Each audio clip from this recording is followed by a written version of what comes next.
अस्सलाम वालेकुम everyone, welcome back to my YouTube channel. अगर आप सीए कैफ की स्टूडेंट हैं और कंफ्यूज्ड हैं कि 30 डेज का इफेक्टिव स्टडी शेड्यूल कैसे बनाएं, तो ये वीडियो स्पेशली आपके लिए है। इसमें आप सीखेंगे कि एक्सेल की सिंपल शीट से कैसे एक रियलिस्टिक और पावरफुल टाइम टेबल क्रिएट होता है, जिससे ना सिर्फ सिलेबस कवर होगा बल्कि प्रोडक्टिविटी भी डबल हो जाएगी। So there are 7 steps to make your schedule. तो हम सबसे पहले 1 by 1 समझते हैं कि इनको फॉलो किस तरह करना है। ठीक है, सबसे पहले आप अपना सारा मटेरियल, आपके जो भी सब्जेक्ट्स हैं, ठीक है, आप वो अपने सामने रख लें। चाहे वो FIR1 हो, FIR2 हो, कॉस्टिंग हो, टैक्स हो, बी लॉ हो, सी लॉ हो, ऑडिट हो, MFA हो, it could be anything, right.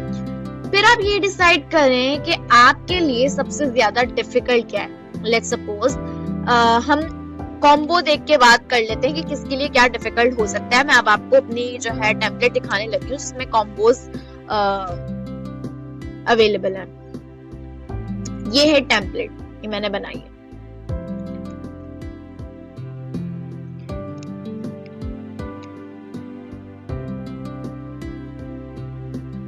इसमें आप देख सकते हैं कि किस तरह से सारे सब्जेक्ट्स आपको यहाँ नजर आ रहे होंगे होपफुली। और ये मैंने 31 अगस्त तक का शेड्यूल बनाया है। कॉम्बो 1 की बात कर लेते हैं। कॉम्बो 1 में FIR1 है, टैक्स है, CMA है। आपको क्या लगता है सबसे ज्यादा डिफिकल्ट क्या होगा?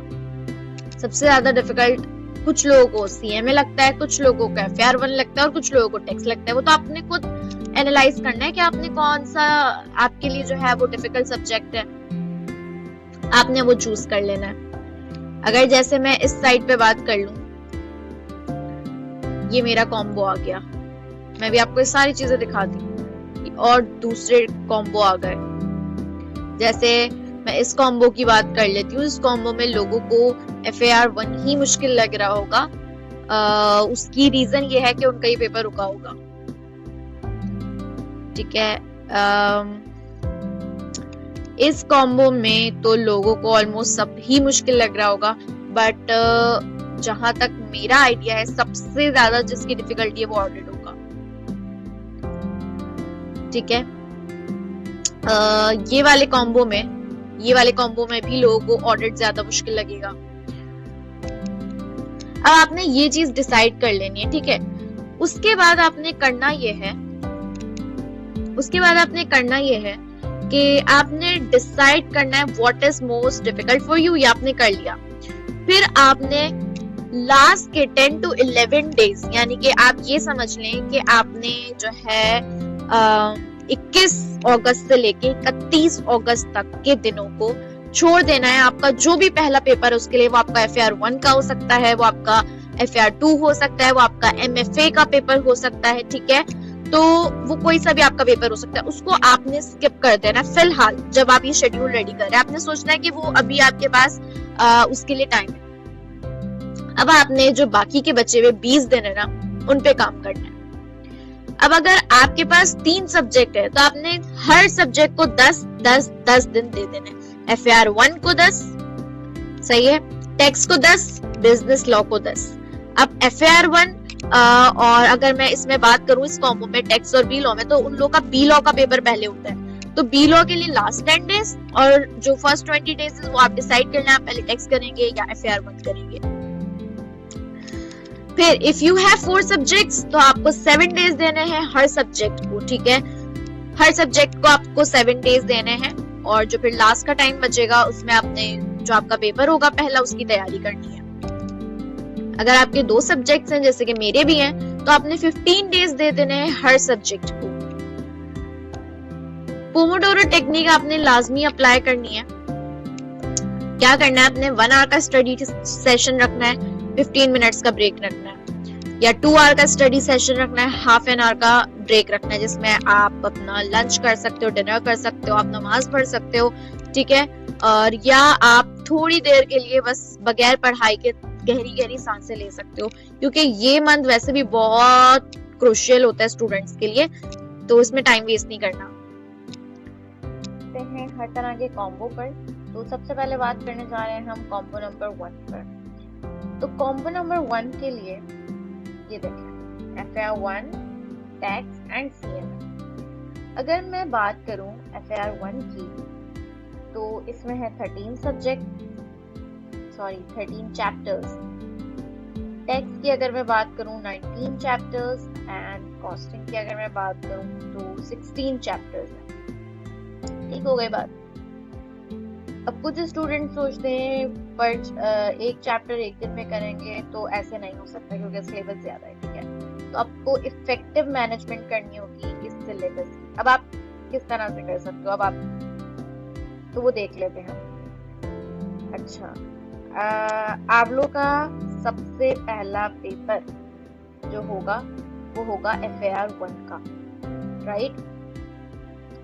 इसको फिलहाल मैं साइड में कर रही हूँ फिलहाल, क्योंकि देखें आपने वैसे भी अभी तक क्लासेस ली होंगी, प्रैक्टिस की होगी। ये तो सब्जेक्ट ही ऐसे हैं कि प्रैक्टिस के बगैर नहीं चलते। बहुत आपने इसकी वैसे प्रैक्टिस की होगी, तैयारी की होगी, सारी चीजें।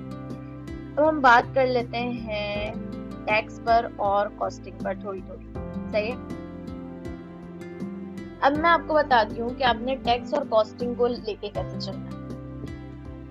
सबसे पहली चीज जो मैं आपको कहना चाहूंगी वो ये कि आपने इन दोनों सब्जेक्ट को 20 डेज में कवर करना है अगर, तो आपने अपने आप से ये प्रॉमिस लाजमी कर लेना है कि आपने अपने टाइम को बिल्कुल बर्बाद नहीं करना है।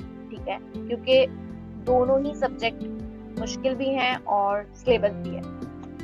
अगर मैं कॉस्टिंग की बात करूं तो आपने सबसे पहली चीज जिस पे अपने आप को आपने कंसिस्टेंट करना है, टाइम देना है, वो ये कि आपने स्टडी टेक्स्ट को रीड करना है। सही है, आपने अब जो कॉस्टिंग की तैयारी करनी है वो स्टडी टेक्स्ट से करनी है। टोटल स्टडी टेक्स्ट में जो एग्जाम्पल्स हैं उनको देखना है। पास पेपर्स करने हैं, ऑब्वियसली पास पेपर्स भी सारे करने हैं, लेकिन आपने स्टडी टेक्स्ट भी करनी है। अब मैं आपको चैप्टर्स बता रही हूँ इनमें से। सही है, लेट्स सपोज 1 अगस्त है। ठीक है, आप इनमें से अपनी कैटेगरी बना लें, कल इजी, हार्ड, डिफिकल्ट। उसमें से आप देखें इजी, मीडियम और हार्ड। मीडियम वाले क्वेश्चन पहले, फिर हार्ड वाले, फिर इजी वाले, ऐसे आपने स्ट्रेटेजी बनानी है। ठीक है, सबसे पहले बात कर लेते हैं इन्वेंट्री मैनेजमेंट की, मोस्ट इम्पोर्टेंट चैप्टर। ठीक है, जो EOQ वाला होता है। तो आपने EOQ के लिए एक दिन रखा जिसमें आपने EOQ की स्टडी टेक्स्ट को रीड करना है। जैसे 1 अगस्त की मैं आपसे बात कर रही हूँ, सही है। तो 1 अगस्त की बात है, तो आपने इन्वेंट्री मैनेजमेंट को देखा, EOQ को देखा, उसकी स्टडी टेक्स्ट रीड की, आपने YouTube से कहीं से उसके लेक्चर्स लेने लिए, आपने समझा, बहुत अच्छे से इसको प्रिपेयर कर लिया। इसके 2, 4, 5, 6 जितने भी आपसे हो सकते हैं पास पेपर्स, आपने स्ट्रेटेजी बनानी है, टाइम लिखना है, पोमोडोरो टेक्निक यूज करनी है। एक पास पेपर किया, थोड़ा सा ब्रेक लिया, दूसरा पास पेपर किया, थोड़ा सा ब्रेक लिया, इस तरह करके ना। इसके साथ ये इन्वेंट्री मैनेजमेंट है, हार्ड वाला टॉपिक। इसके साथ आपने रखना है इजी वाला टॉपिक और एक मीडियम वाला टॉपिक। अब इससे ही रिलेटेड बता देती हूँ आपको inventory valuation. Inventory valuation medium है और इससे मिलता जुलता लग रहा है ना, तो आपने क्या करना है, एक इसको रख लेना है। ये आपने 1 अगस्त को ही करना है, सही है। दूसरा, आपने इसके साथ, जैसे मैं अगर अपनी बात करूं, मुझे एक्टिविटी बेस्ड कॉस्टिंग बहुत आसान लगता था, मैंने इसके साथ ये रखे। आपने 3 कैटेगरीज बना ली, सही है। अगर आप इफेक्टिवली देखें ना, ये 16 चैप्टर्स हैं, लेकिन अगर आप इसको 3 करके डिवाइड करेंगे ना, तो ये 3 हो गए, 4, 5, 6 से 7 दिन में आप ये तमाम चैप्टर्स को कर सकते हैं। फिर जो आपके वीक एरियाज हो ना, उनको आप मजीद टाइम दे दीजिएगा। ठीक है, तो ये अच्छी बात हो जाएगी आपके लिए। आपने इस तरह से अपना शेड्यूल बना लेना है। ठीक है, ये टेम्पलेट मैं आपको प्रोवाइड कर दूंगी, आप चाहें तो फिर इस टेम्पलेट को यूज कर आप अपना टाइम टेबल इसके हिसाब से बना सकते हैं, इसमें पुट कर सकते हैं आपने कब क्या करना है। लेकिन आप एक बात याद रखें, आपने पास पेपर तमाम सॉल्व करने हैं और स्टडी टेक्स्ट लाजमी पढ़नी है। ठीक है, खास तौर पे इन्वेंट्री मैनेजमेंट की, इन्वेंट्री वैल्यूएशन की, वेरिएंसेस भी बहुत इंपॉर्टेंट है, टारगेट कॉस्टिंग, सीवीपी के बाद टेक्स्ट में आपने ये करना है, क्योंकि इतने ज्यादा चैप्टर्स हैं, आपने जो सबसे अच्छा कमांड रखना है ना प्रैक्टिस के हिसाब से, अगर मैं आपको बताऊं तो वो रखना है बिजनेस इनकम पे, ये दो पार्ट, ठीक है। उसके बाद आपने इन दोनों को जब आपने अच्छे से कर लिया तो आप जाओगे सेल्स टैक्स पे।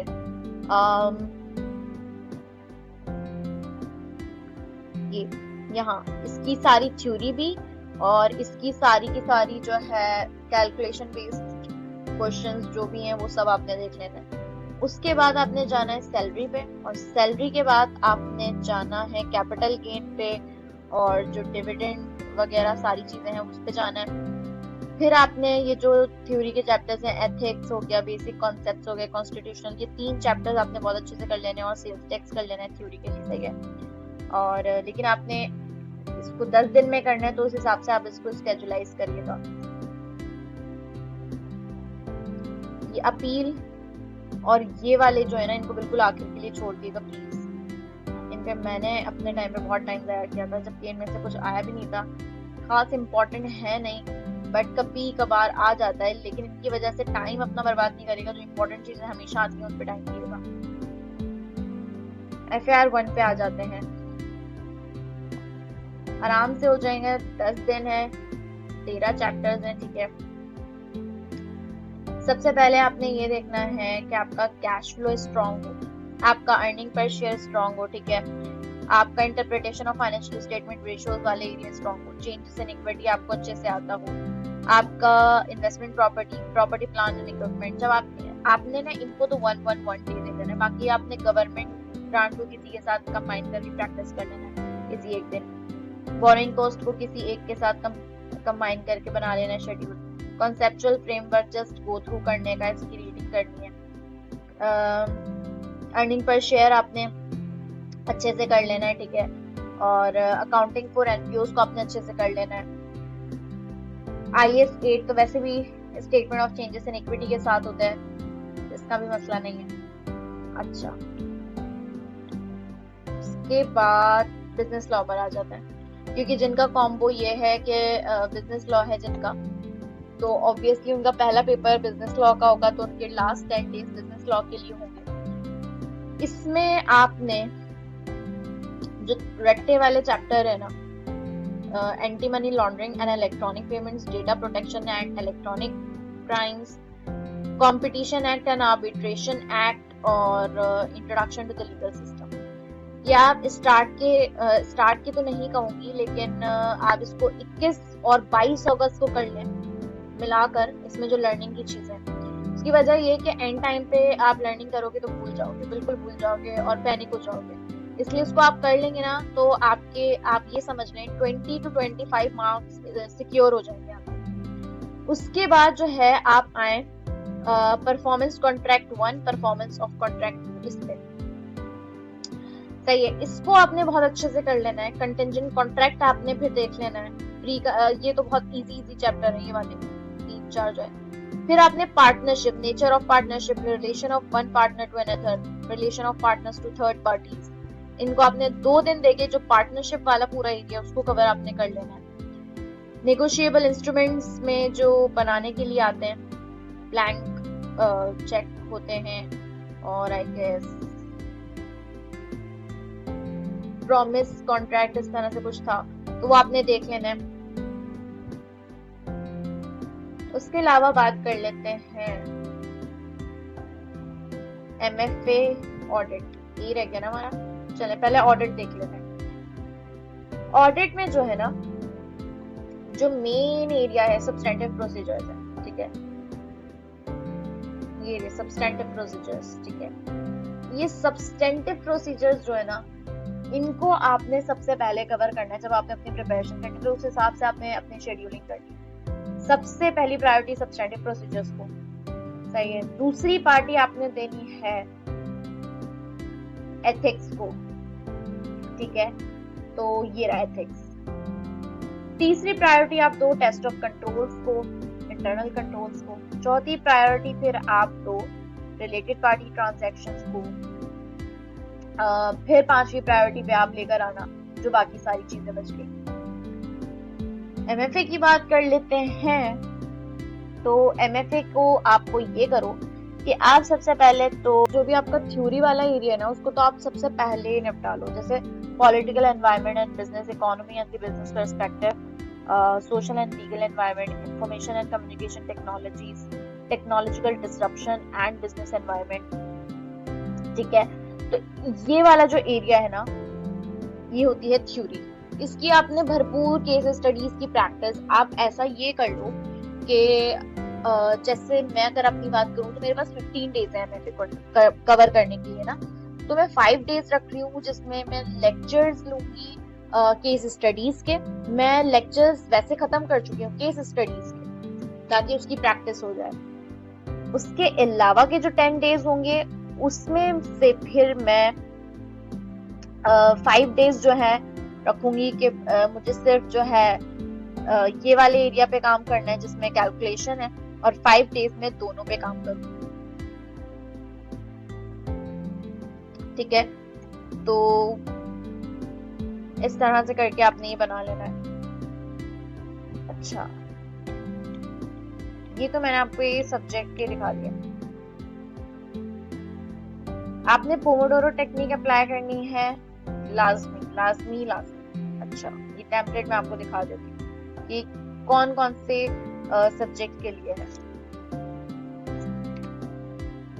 कॉम्बो 1 FR1 टेक्स्ट CMA, इस तरह से करके, या तो आप पेन पेपर लेके बना लें, टेम्पलेट डाउनलोड करके आपको जो ठीक लगे और अपनी शेड्यूलिंग कर लीजिएगा। कॉम्बो 2 FR2 सॉरी ये कॉम्बो 2 FR1 टेक्स्ट और below, combo 3 FR2 CMA silo, फिर कॉम्बो 4 FR2 ऑडिट MFA, और ये आता है मेरा कॉम्बो। ये मैं आपको यहाँ से दिखा रही हूँ। ठीक है, अब मैं आपको बताती हूँ मैंने यहाँ पे ये क्या लिखा है। 1 अगस्त को मुझे आइजा 700 सीरीज प्लस आइजा 570 करना है, जो कि है ऑडिट रिपोर्ट। इसके 2 क्वेश्चंस रिटन प्रैक्टिस करनी है, 2 जो है मुझे करने हैं रीडिंग प्रैक्टिस, रीड करने, ठीक है, बुक से। दूसरा मुझे करना है कोड ऑफ एथिक्स, इसकी भी रिटन प्रैक्टिस करनी है, 2 क्वेश्चंस की, 2 रीडिंग। तीसरा आइजा 200 मेरे लिए इजी है, इसलिए रिटन प्रैक्टिस, 2 क्वेश्चन। और ये मैं आपको बताती चलूं कि ये मैंने हार्ड जो है ना इस तरह बनाया मैंने। ये मेरे लिए मीडियम है, ये मेरे लिए हार्ड है, और ये मेरे लिए इजी है। ठीक है, इसी तरह से अगर नीचे चलें तो आइजा 210, आइजा 315 एक्सेप्टेंस प्रोसीजर्स, फिर आइजा 520, आइजा 240, आइजा 230, इस तरह से करके, और यहाँ फाइनल मैटर्स आ गए। ये मैंने बनाया है आई गेस 8 अगस्त तक। या अब इस 8 अगस्त के बाद मैं क्या करूंगी, अच्छा मैंने ये प्लान बनाया कि 10 अगस्त तक जो है मुझे दोनों सब्जेक्ट को लेके चलना है, MFA को भी और ऑडिट को भी। अच्छा 2 सब्जेक्ट एक दिन में हो सकता है अगर आप उसको प्रॉपर्ली टाइम दो। जैसे अगर हम बात कर लें, हमारे पास 10 आवर्स है स्टडी के लिए, 5 आवर्स दे देते हैं MFA को, 5 आवर्स दे देते हैं ऑडिट को। ठीक है, मैं अपनी बात करूँ। अब मैंने 10 अगस्त तक का ऐसा शेड्यूल बनाया जिसमें दोनों सब्जेक्ट को टाइम देना। उसके बाद मैं स्पेसिफिकली 11 अगस्त से लेके 20 अगस्त तक सिर्फ ऑडिट को टाइम दूंगी सिर्फ, और 21 से लेके फिर आगे कंटिन्यूअसली मैं MFA को टाइम दूंगी, क्योंकि 3 सितंबर को MFA का पेपर है। अब आप लोग अपने हिसाब से जो आपको लगे सूटेबल यहाँ पे शेड्यूल बना ले। बनाने को मैं बना सकती थी, लेकिन होपफुली आप अंडरस्टैंड करेंगे कि मेरी जर्नी अभी कैफ की खत्म नहीं हुई है, so it's really very tough for me to prepare a schedule for you all.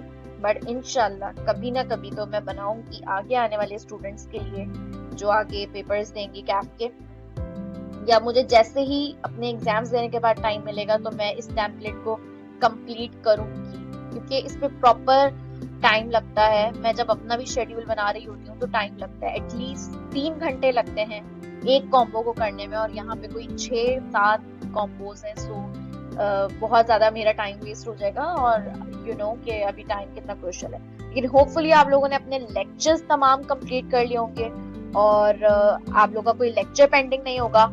और इंशाल्लाह अगर आप इस स्ट्रेटजी को फॉलो करते हैं जो मैंने आपको यहाँ पे बताई है, वीडियो आपको पसंद आई होगी, और अगर पसंद आई है तो प्लीज मेक श्योर कि आप इस वीडियो को ज़्यादा से ज़्यादा शेयर करें ताकि औरों की भी हेल्प हो सके, और इस वीडियो को जो है लाइक करें। कमेंट सेक्शन में अपनी राय ज़रूर दिएगा कि मुझे क्या इम्प्रूवमेंट करनी चाहिए या क्या चीज़ इसमें और ऐड हो सकती थी, अगर कोई ऐसे स्टूडेंट इसको देख रहा है जो ऑलरेडी शेड्यूलिंग करता है एग्जाम टाइम पर अपने अच्छे से।